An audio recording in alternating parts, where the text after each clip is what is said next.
All right, so let's jump right into this. So when I did this game on stream, I let's just say forgot to hit record for the first point, which is totally fine because this is an entire game. Like, this goes the whole distance. This was a absolutely cracked game from us, and I wanted to show it and VOD review it a little bit to show you what I did right, to show you what I did wrong. Next point, we'll be showing you our rollout and how we played it. This point of the game, we're on a push. It is 1-0, 105 into the push. We have Fernando and Makoa as tanks, very good tanks for IO, and they have a pretty standard comp. So let's just jump right into the VOD. The Fernando dies. We're currently down 1. I'm trying to keep Makoa alive here. I repositioned my dog, and honestly, let me mute this actually. As soon as I see, the one thing on supports a lot of people don't like to do is fall back. Once both of my tanks are dead here, I run. I immediately run, and I have no protection, so I just get out. We get completely out and wait for my tanks. The positioning there was very good, kept me alive. It kept that Eevee alive because I stayed alive. Remember that. You staying alive equals other people staying alive most of the time. The quick little top offs, repositioning of the dog. When you're playing IO, you want to be repositioning your dog all the time and adjust it with your allies. That's why I run the quick reset on heal, so I can quickly reset my dog constantly for myself and others. Quickly top off the Nando there, kill the turret since it's just being a nuisance. Any extra healing the dog can do is amazing. And if you're constantly healing like you should be on IO, you're going to be able to reposition it to get that bonus healing off. Right now my positioning's good. I'm kind of centered within my team. I can't really get flanked. I should be weaving in more damage though in between my heals. I'm not doing enough of that. Again, quickly repositioning the dog. See, I should be weaving in more damage because I am running out of Moonlight. I'm running, if I don't use Moonlight, I regen, and auto attacks regen. I know some people like playing around Luna, but I don't put Luna around myself very often. So here we quickly top off the Makoa, get some spam shots in, use Luna to absolutely top people off. Make sure I have a full bar going into this last push. Focus down the Sonara since I have the damage for it. IO or Eevee there, like as a support. So right here is a little bit risky because right here making the decision to not chase the Eevee and help her right now and like help her like jump over there and make sure to top her off was great. Here is a little bit risky. I know my 2 tanks are on point, so I have some beef in front of me, but I go ahead and reposition into the middle here, and Eevee just leaves me. And then I realize Inara is there, so I get back into better position. But I kind of put myself in a bad position going over there to try to chase the heal, and my tanks died because of it. This is one thing I preach all the time. Do not chase heals. Stop chasing heals. Let them come to you. It is their job to come to you. It is not your job to go to them in most scenarios. Right there, since I chased Eevee, I put myself in a bad position and I stopped healing for a little bit just so I can have the possibility of saving Eevee. So my tanks went ahead and died because of that. That is honestly a little bit of my fault, or a majority of my fault, and I could have played that completely better. Stop chasing heals. If you can take one thing from this video, take that. Let's skip ahead here. Okay, so the rollout. So I always preach this on a rollout. The best thing you should be doing here is looking at your tanks and seeing what your tanks are doing. Following your tanks into combat is just the play. It's simply put. You should be following your tanks. I don't, because I typically know where my tanks are going and I just have a good idea. But if this is you, you should be back a little bit, wait for your tanks to go first, and have an idea where they're going to position. I see Nando go to point. I instantly dog to point, so dog can get some poke damage on Inara if she peeks, and it could help Fernando. Quickly top off that Eevee since I knew she was going to take some damage out of that ice block. I chase the heal a little bit there, and I neglect my tanks.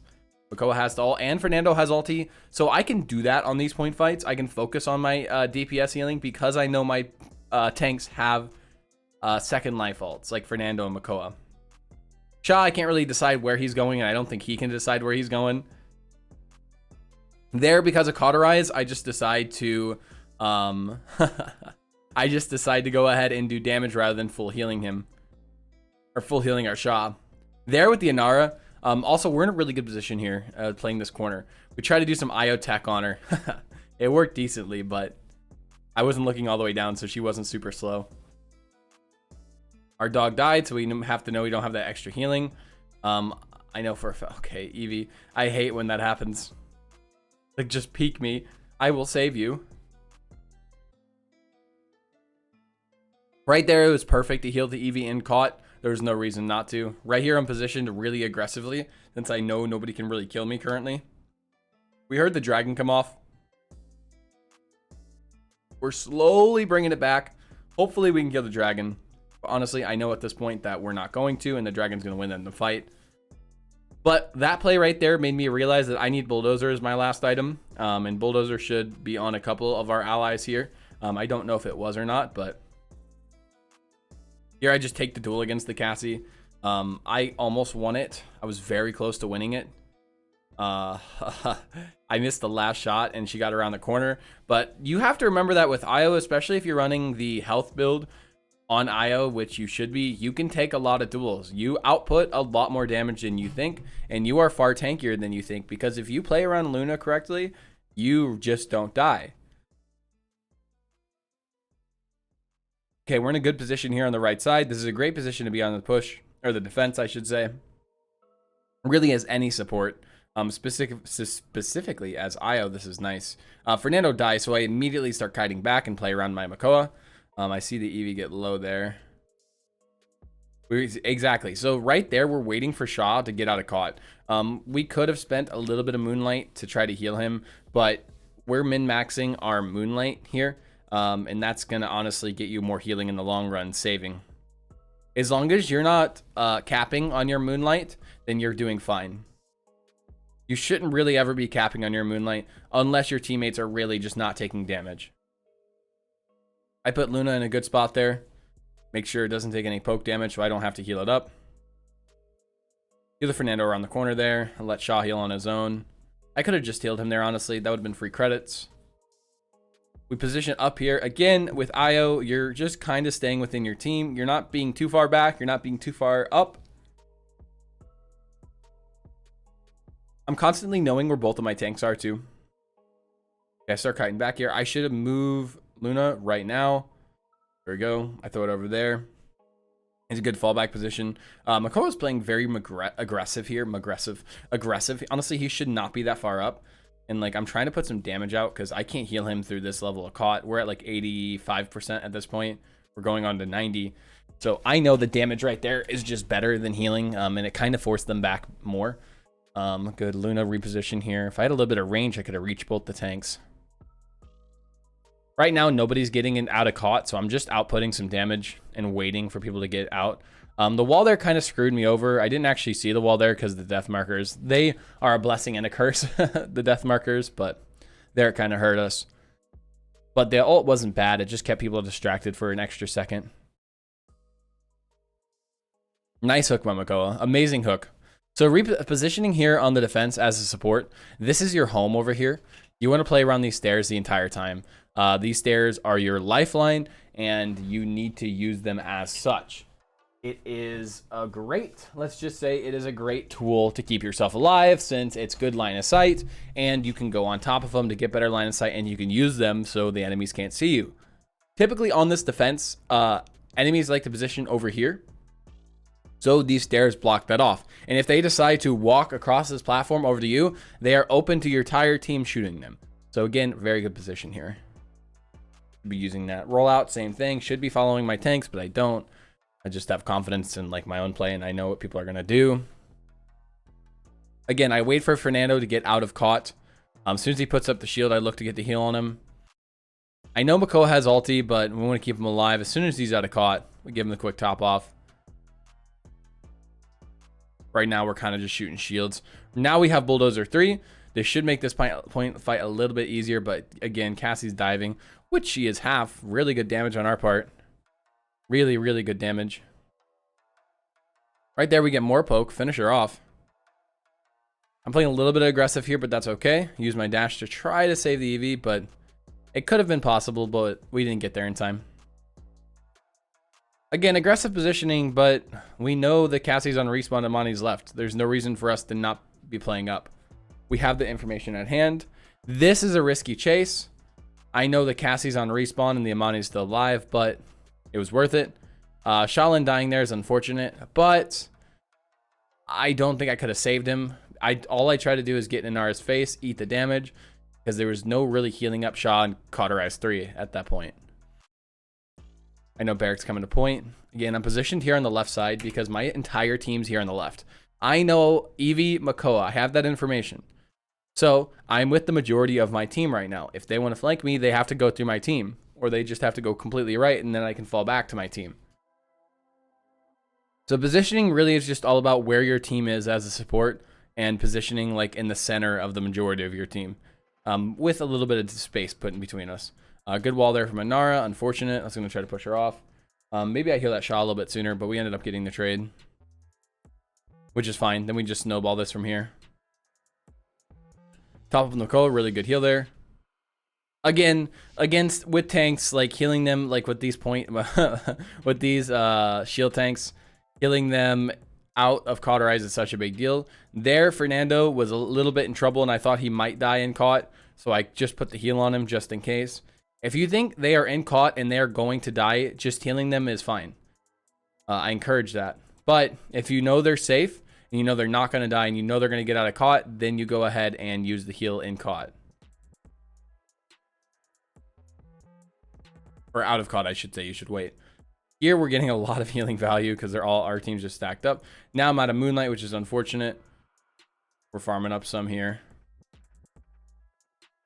Really not much more we can do. We could run a little bit more Moonlight capacity, but I don't think that's going to help us too much since the health has done a lot for us so far. Koadai is there, and we keep falling back. Our positioning this game has been, like, spot on. Not at one point, really, are we in a bad position to really screw over our team. The Eevee play was a bit risky on the first push, but so far, so good. Right now, I should be looking to top off that Makoa. I don't know why I'm not. Maybe it's because I heard the dragon. I was kind of spamming. Nice. So getting Bulldozer there, having this understanding on support, like, hey, I can buy utility items, and it's not a big deal. I'm a support. I sit on point. I get a lot of credits. Let's buy utility. You should have that recognition. I want to try to get to that Eevee because I saw her in ice block. We put Luna over there since we couldn't reach her. Maybe she can get saved by Luna. Right here, I reposition my dog onto the 2 tanks since I'm healing them both. Get a little bit of AoE healing there. If Shock can get around this corner, yep, exactly. As soon as he gets out of caught, we top him off. Here, we just go for some spam damage. Our tanks are playing well. They're getting out of cauterize, and they're not overextending in caught and expecting heals. So it makes this game way easier. Right now, I'm positioned, like, again, in the center of my team, and Nara comes behind, and I just alter out of here. There's a chance we win this, so I might as well just alter. IO ult is not very good, so you kind of just use it whenever. Here, I try to get around the corner to help the Fernando. I get Luna repositioned within my team yet again. We're hoping Luna heals, but there's just so much damage going out. It's really going to be hard to save anybody there. Here, I just try to live. I don't want to feed credits. The biggest thing about the end of the game is you don't want to ever feed credits. When you die, you give the enemy team 30 credits apiece for Elim, so it's 150 credits within their team. So if you're just dying 1v5 just to touch point and get OT to say you did it, you're throwing the game. I should make a short about this because a lot of people really don't understand that. When you dive in and touch the point when you don't need to, you are quite literally throwing the game. Actively throwing the game because you're just feeding credits for free and you're accomplishing 0 and you're getting 0 from it. So be careful about that. All right. Thank you. I'm going to make it short about it though at some point soon. All right. Final point. Again, same rollout. There's no reason to swap it up. We're winning. It's working for us. Here we toss the dog on a point again for the poke damage and for the extra healing on Fernando. Just put a little pressure. We hear the Inara flanking, so we turn around to help our Shaw. We go for the heals. There, I realized that we're not going to do anything with the Inara, and I immediately swap back to Fernando. Again, I know what's going through my head here is my tanks have ulti. I can focus less on them and keep our DPS alive. That's what was going through my head there and why I went ahead and just tried to help the Shaw. Reposition Luna. Good healing on the Makoa.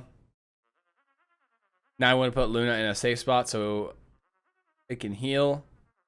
We hear the dragon. We'll wait for it to peak. Kite away from it and hopefully finish it in time. Here, I'm in a bad spot, but I immediately correct my decision and go right. Going left there was, leaning left there was kind of silly because my team wasn't over there. So now I'm kind of positioned within my team, but I realize I'm too far pushed up, so I fall back. Top off this Fernando, and I'm looking to top off this Makoa as well, but I know he has ulti, so he is a lower priority, and damage on the Sonara is high priority. So our Makoa dying isn't our fault there. He has ultimate. He should be using that. Here we look to top off Fernando very quickly while he is out of caught. We use the time for him in caught to reposition Luna so we can top him off faster. I go for a pre-ult there for them to touch, but it was a little bit early. I should have waited another tick or two. We try to finish off kills here. We see the Cassie so low. Good barrack stun. We focus on damage. Again, I dash out there. I play really aggressive because I have my dash. And I have nobody flanking me, so I kind of just get aggressive and then fall back. Really good game there with the IO. We played it extremely well, and we did a ton of healing, and that was mainly because our positioning and the way we were healing our tanks. We did 299k healing. We did 300k healing. All right, it was 300k, and we did 72,000 damage. And I hope that game gives you an idea how we did that. We did it by positioning well, by playing around our tanks well. Part of it was because we had good tanks, and we had tanks that are easy to heal. Fernando and Makoa are both easier to heal because of their shields, and they get themselves out of caught. So with that being said, I hope that helped you understand how to position with IO on Shattered, position with IO in general, heal with IO. I hope this is just a general good IO guide because there's a lot to learn from that game. There's a lot of things done well. I typically like picking VODs that things are done wrong, but it's good to show a VOD that, hey, here's what to do rather than learning what not to do. Learning what not to do is sometimes better. But again, 300k healing game, we had to show it off and be like, hey, this is how I do it. I hope you enjoyed this video. I also hope you enjoy your day, night, evening, morning, dawn, dusk, or whatever it is where you live. And I will see you in the next one. Later. Thank you to my biggest supporters, Jacob, Tavi, and Austin, Jusu, and to all other supporters, thank you.